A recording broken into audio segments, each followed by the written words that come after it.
How to create graph or flowchart using ChatGPT. So in this tutorial, I'm gonna tell you how you can create graphs or flowchart for your school or work using ChatGPT.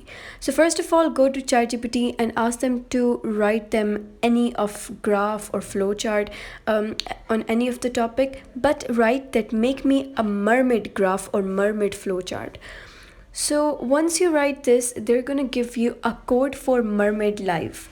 Copy this code and go to Google and search mermaid live. After that, click enter and select this link over here.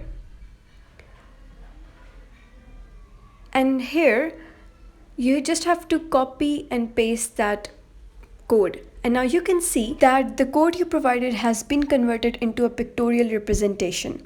You can even go to ChatGPT and give your documents or any of the paragraph or essay of which graph or flowchart you want to be made. You can even give them articles, and you can just paste that code over here and the Mermaid Live will convert that into a pictorial representation. So that was how you can use ChatGPT to create graph or flowcharts.